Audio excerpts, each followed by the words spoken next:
কি বলবো কষ্টের কথা বলেন। 2017 সালে খেলা শুরুর কথা 9টায়, খেলা শুরু হয়েছে 9:45। তাড়াতাড়ি খেলা শেষ করো, বাসে যেতে হবে। প্রিয় দর্শক, আসসালামু আলাইকুম। চ্যানেল বিডি স্পোর্টসে আপনাদেরকে স্বাগতম। আমি আছি আপনাদের সঙ্গে মোহাম্মদ শাহিন রাব্বি। দর্শক, ফিক্সিং ইস্যুতে বাংলাদেশ ক্রিকেটের যে বেহাল দশা তা আপনারা জানেন, বাট বিস্তারিত জানেন না, কোনো ফুটেজ দেখতে পান না কারা কারা এই ফিক্সিং ইস্যুতে মুখ খুলছেন। এখন আপনাদেরকে এক এক করে জানানো শুরু করব। বাট অনেকেরই অনেক প্রবলেমও রয়েছে, কারণ এই যদি রেজিম চেঞ্জ হয়, যারা আগে ছিল বিসিবিতে তারা যদি আবার ফেরত আসে, অনেকেই আছে এর মধ্যে, আবার যদি তারা নতুন করে ফেরত আসে, তখন কিন্তু এই যারা এখন মুখ খুলছেন, ফুটেজ দিচ্ছেন, মিডিয়ার সামনে মুখ খুলছেন, তাদের কিন্তু অবস্থা খুবই খারাপ হয়ে যাবে। আর এটা নিয়েই অনেকে ভয়ে দ্বন্দ্বে আমাদের সামনে এসে এই কথাগুলো প্রকাশ করতে চান না। বাট কিছু কিছু মানুষ আছে যারা এই সত্য আর মিথ্যার সঙ্গে লড়াই করে আর পারছেন না, তারাই আমাদের সঙ্গে যোগাযোগ করছেন। এখন আমাদেরকে জানাচ্ছেন যে কিভাবে কি ফেস করে এই ফিক্সিং ইস্যুতে তাদের ক্যারিয়ার নষ্ট হয়েছে, কোনো কারণ ছাড়াই, কোনো দোষ করা ছাড়াই। কারণ কি, একটা ভিডিওতে আপনাদেরকে জানিয়েছিলাম এখন আর ক্রিকেটারদের প্রয়োজন পড়বে না, পড়বে শুধু একজন আম্পায়ারের। আর আম্পায়ারই আগে থেকে কেনা থাকবে ফিক্সারদের, আর সেই করবে ফিক্সারদের পক্ষে ওই আউট দেওয়া না দেওয়া এই ধরনের কাজে। সেটাই ঘটেছে। দর্শক, আপনারা ইতিমধ্যেই একটা ভিডিও ক্লিপসে দেখতে পেয়েছেন যে একজন বলছেন যে তাকে আম্পায়ার মাঠে নামার সঙ্গে সঙ্গে বলছে তাড়াতাড়ি আউট হয়ে যাও, বা বল করার সময় বলছে তাড়াতাড়ি খেলা শেষ করো। এটাই হচ্ছে আম্পায়ারের সাথে ফিক্সিংয়ের যে সম্পর্ক, সেটার একটা উৎকৃষ্ট প্রমাণ। দর্শক, আপনারা জানেন যে একটা প্লেয়ার 2017 সালে এরকম একটা ঘটনাতে সাজাপ্রাপ্ত হয়েছিলেন, 10 বছরের জন্য নিষিদ্ধ হয়েছিলেন বাংলাদেশ ক্রিকেটে। সেই ক্রিকেটার সম্প্রতি মুখ খুলেছেন এবং জানিয়েছেন কেন তিনি 4 বলে 92 রান দিয়েছিলেন। স্পষ্টতই উনি বলেছেন যে আম্পায়ার তাকে বাধ্য করেছিলেন এই ধরনের কাজ করতে। প্রতিবাদ স্বরূপ উনি 4 বলে 92 রান দিয়েছিলেন। কিভাবে দিয়েছিলেন তারই বিস্তারিত বলবো। দর্শক, ওই ক্রিকেটার যখন ব্যাট করতে নামেন, তখন আম্পায়ার তাকে জানিয়ে দেন তাড়াতাড়ি আউট হয়ে যাও। ওই ব্যাটসম্যান তখন কি করবেন তার কুলকিনারা খুঁজে পাননি।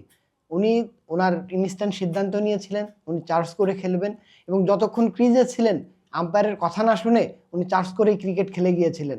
তার ফলশ্রুতিতে কি হয়েছিল, তাকে জোরপূর্বক স্টাম্পিং করে ব্যাটসম্যানকে প্যাভিলিয়নে ফেরত পাঠিয়েছিলেন। দ্বিতীয় ইনিংসে যখন ওই প্লেয়ার বল করতে আসেন, তখন আবার আম্পায়ার তাকে বলেন যে তাড়াতাড়ি বল করো এবং বল করে ইনিংস শেষ করো তাড়াতাড়ি, আমাদের তাড়া আছে, বাড়িতে যেতে হবে। এই প্রতিবাদে বলার তখন চিন্তা করেন যে কিছু একটা করতে হবে, ক্রিকেটকে তো জানাইতে হবে যে আমাদের সঙ্গে এই ধরনের অন্যায় হয়ে যাচ্ছে। এই কারণেই উনি সিদ্ধান্ত নেন যে উনি বল করবেন না।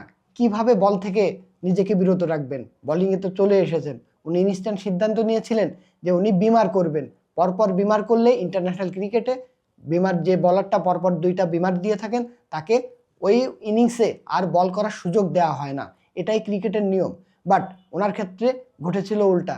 উনি যখন পরপর 2টা বিমার মারেন, পরবর্তীতে আম্পায়ার উল্টো তাকে বলেন যে অত দেরি করো না, তাড়াতাড়ি খেলা শেষ করো, অনেক কাজ আছে, বাড়িতে যাব।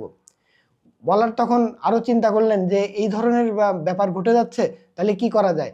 উনি একের পর এক ওয়াইড বল করতে লাগলেন এবং শেষমেশ 4 বলে 92 রান দিয়ে ওই ইনিংসের সমাপ্তি ঘটেন, অর্থাৎ অপোজিশনে জিতিয়ে দেন। এর ফলশ্রুতিতে এই ক্রিকেটারকে 10 বছরের জন্য নিষিদ্ধ করেছিল বর্তমান বিসিবি বোর্ড। দেখেন কত বড় অন্যায়।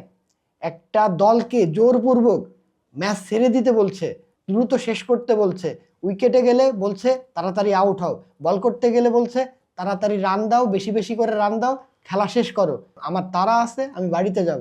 এই হচ্ছে বাংলাদেশ ক্রিকেটের একটা প্রতিচ্ছবি যে আম্পায়াররা কিভাবে এই ভয়াবহ ফিক্সিংয়ের মধ্যে জড়িত।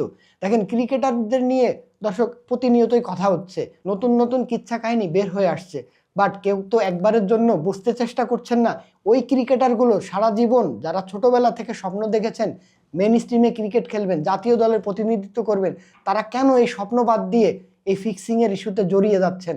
তাদের কষ্ট কেউ দেখছে না। কারণটা কি? কারণটা তো ওটাই যে বড় বড় মাথা কাজ করছে এর পেছনে। দেখেন আম্পায়ারের মতো বড় বড় মাথা যখন এই ফিক্সিংয়ে জড়িয়ে যায়, তখন কিন্তু প্রশ্ন ওঠে যে বাংলাদেশের অবকাঠামোর কি অবস্থা। বিশেষ করে এই বিসিবিতে মাঠে ক্রিকেট খেলে 11-11, 22 জন, বাট 2 জন আম্পায়ার কিন্তু ওই তাদের মানে লতেই লেখা আছে আম্পায়ারের সিদ্ধান্ত শিরোধার্য, মেনে নিতেই হবে। অন দ্য স্পটে আম্পায়ার যদি একটা ভুল সিদ্ধান্ত দেয়, একজন ক্রিকেটারের সৌজন্যতায় হচ্ছে ওই সিদ্ধান্তটা মেনে নিয়ে প্যাভিলিয়নে ফেরত যাওয়া। আর এটাই হচ্ছে ভদ্রলোকের খেলা। আমরা তো কত মানে কথায় কথায় শুনি যে ক্রিকেট হচ্ছে ভদ্রলোকের খেলা।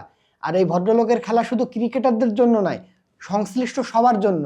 শুধু ক্রিকেটাররাই ভদ্রলোকের খেলা বলে যা বলবে তাই মেনে নিয়ে চলে যাবে, এটা তো হতে পারে না। কারণ আম্পায়ার যেখানে স্পট ফিক্সিংয়ের সঙ্গে জড়িত, কর্মকর্তারা যেখানে এই ফিক্সিংয়ের সঙ্গে জড়িত, এই বড় বড় কর্মকর্তা যারা বিসিবিতে এখনও পরিচালক পদে রয়ে গিয়েছেন, তাদের নামে কিন্তু এই বড় বড় ফিক্সিংয়ের কথা ইতিমধ্যেই আমরা মিডিয়াতে দেখেছি। এবং তাদের সম্পর্কে কিন্তু অনেক মুখরোচক কথা শোনা যায়। নারী কেলেঙ্কারি থেকে শুরু করে স্পট ফিক্সিং, বড় বড় এই গুবলেটগুলা কিন্তু তারাই কিন্তু মেনলি করে থাকেন। একজন বিপিএলের একটা মালিক পক্ষ তার ফ্র্যাঞ্চাইজি থেকে সরাসরি যুক্ত ফিক্সিংয়ের সঙ্গে, সেই ইস্যুতে কথা বলতে গিয়ে এনামুল হক বিজয়ের মতো তারকা ক্রিকেটারকে বলির পাঠা হিসাবে কিন্তু বিসিবি অলরেডি তাকে ছিটে ফেলে দিয়েছে। এই বিপিএলে কিন্তু তাকে রাখেনি। কিন্তু মেন কারণটা কি? কারণটা আমাদের কাছে মনে হয়, আমরা যতটুকু নিউজ জানতে পারি ভেতর থেকে, আমাদের কাছে এটুকু মনে হয় যে কাউকে না কাউকে আড়াল করার জন্য এই ধরনের ক্রিকেটারদেরকে ইস্যু বানিয়ে তাদেরকে ছেটে ফেলা হয়, বড় বিগ ইস্যু তৈরি করা হয়, বড় বড় এই কর্মকর্তাদের আড়াল করা হয়, বড় বড় ফ্র্যাঞ্চাইজিদের আড়াল করা হয়। এগুলো আসলে ঠিক না। আমাদের কাছে অনেকগুলো প্রতিবেদন আসে যেগুলো আমরা প্রকাশ করতে পারি না। কারণ কি? ওই যে লিগাল ইস্যুতে আমরা কিছু বললেই আমাদেরকে কেস ঢুকে দিবে। আমাদের সামনেও কথা যারা বলতে আসতে চান তারাও ভয়ে আসতে পারেন না। কারণ ওই যে বিসিবির কোড অফ কন্ডাক্ট, এই কোড অফ কন্ডাক্টের মারপ্যাচে ধরে ক্রিকেটারদের মানে কোনো কারণ ছাড়াই ছিটে ফেলা হচ্ছে। এগুলার সম্বন্ধে দর্শক আমরা যদি ভয়েস রেজ করতে পারি, সত্যকে প্রকাশ করতে পারি, অবশ্যই একদিন বাংলাদেশ ক্রিকেটের উন্নতি হবে। দেখেন, এই ছেলেটা কিন্তু ছোটবেলা থেকেই স্বপ্ন দেখেছিল যে সে একদিন বড় ক্রিকেটার হবে, দেশের হয়ে প্রতিনিধিত্ব করবে। কিন্তু তার কপালে কি জুটলো? 2017 সালের একটা ঘটনায়, ফিক্সিংয়ের ঘটনায়, যেখানে ক্রিকেটাররা যুক্ত নয়, আম্পায়াররা যুক্ত, কর্মকর্তারা যুক্ত, তাদের কথা শুনে এই প্লেয়ারটা কোনো কাজ করেনি। সে প্রতিবাদ জানিয়েছে, প্রতীকী প্রতিবাদ, যে এই ধরনের কাজ করলে হয়তো মিডিয়া দেখবে, সারা বিশ্ব দেখবে, এবং এটা একটা ইস্যু হয়ে এই ঘটনার পেছনের যে ঘটনাগুলো আছে সেগুলো সামনে আসবে। বিসিবি কী করলো? উল্টা ঘটনা ঘটালো। যে প্লেয়ারটা ইথিক্সের জায়গা থেকে প্রতিবাদ করে ম্যাচটা থেকে বের হয়ে যেতে চেয়েছিল, তাকেই বানানো হলো বলির পাঠা, তাকে 10 বছরের জন্য নিষিদ্ধ করা হলো।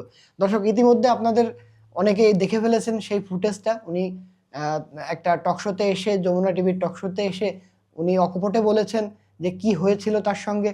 দর্শক, আমাদের খুব খারাপ লাগে, আমরা যারা ক্রিকেট সংশ্লিষ্ট আসি বা স্পোর্টস সংশ্লিষ্ট আসি, আমাদের খুব খারাপ লাগে যে এই ধরনের কাজগুলো প্রতিনিয়ত ঘটে চলেছে, বাট আমাদের কিছু করতে পারছি না, আমরা কিছুই করতে পারছি না।